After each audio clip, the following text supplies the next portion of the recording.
Hey everybody, Kaoiji here. So there's a couple things that happened on the official PSO2 Discord that I honestly think that more people should know. So if you haven't heard, a lot of people have been asking for concerts to come back in base PSO2. If you don't understand why that's such a big deal, is because in base PSO2 and even in New Genesis, concerts gave you buffs, experience, meseta, a rare drop rate, and that's why at least participating in them was such a big deal. Having those removed, or not really removed, but never happening again, was kind of like a slap to the face to anybody who still played base PSO2. And I was like, huh? Anyway, they're bringing them back. And for a couple of reasons. One of the major reasons is because the PS4 and PS5 version of Phantasy Star Online 2 just launched, and now they're trying to at least acclimate people to experiencing the game as it happened. And this is also going to be a test run to potentially doing this again more frequently.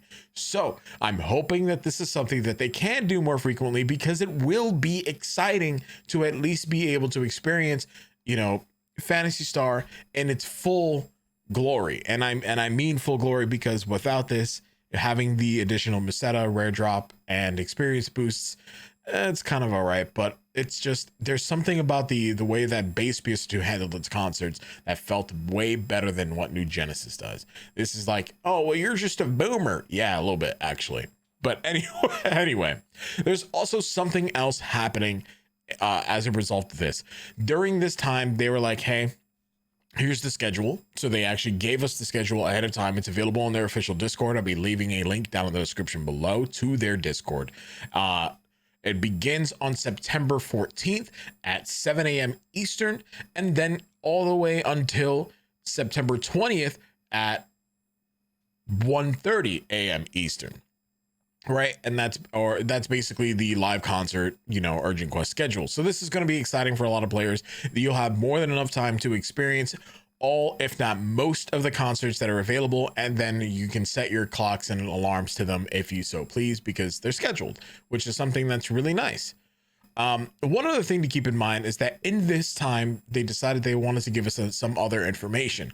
One of them is that they're making symbol arts in the personal shops a little bit easier to report, because there are some, giant flaccid objects. Thanks, YouTube. I have to censor that a little bit. So it's really cool. The other thing is that they're adding another Ryuker device in the Mount Magnus region, which is something that I don't know why they didn't do like ages ago, but I'm glad they're finally taking the time to do that now. So again, this is why it's always exciting when new players come in, because it just makes the game better overall. And then also they're looking into the daily and weekly task timers being different finally, with a lot of the reasons saying that the reason that they didn't do this before was because it actually had a lot of server load.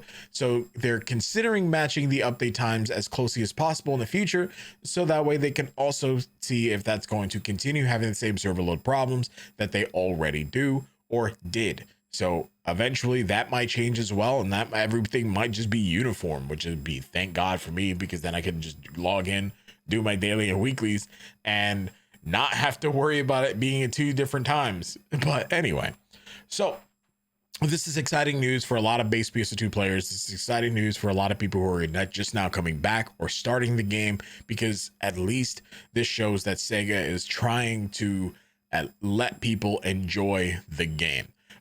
So one thing I do want to give my opinions on is I'm hoping that this trend that Sega is going through right now, again, isn't just something to wean in these PS4 global players and be like, hey, we care, and it's actually Sega saying, hey, you know what? We do want our game to succeed. Let's finally listen to the community, at least in the ways that it matters. But again, time will tell, and that's just how that is. I love Phantasy Star, and it's a childhood game of mine, and I can't wait to see it succeed, because I would love that to be a thing. But it's doing well on PlayStation so far, and I'm hoping it stays that way. But I need it to continue to stay that way. But anyway, I needed to add that little part there just so I can get on my soapbox. But anyway, because I really am enjoying the fact that there are a lot of new players talking about it, a lot of new people in my comment section, both good and bad. But anyway, it's been really fun so far. So, ladies and gentlemen, I'll see you guys in the next video. Stay awesome, stay beautiful, and I'll see you guys next time. Peace. I'm out.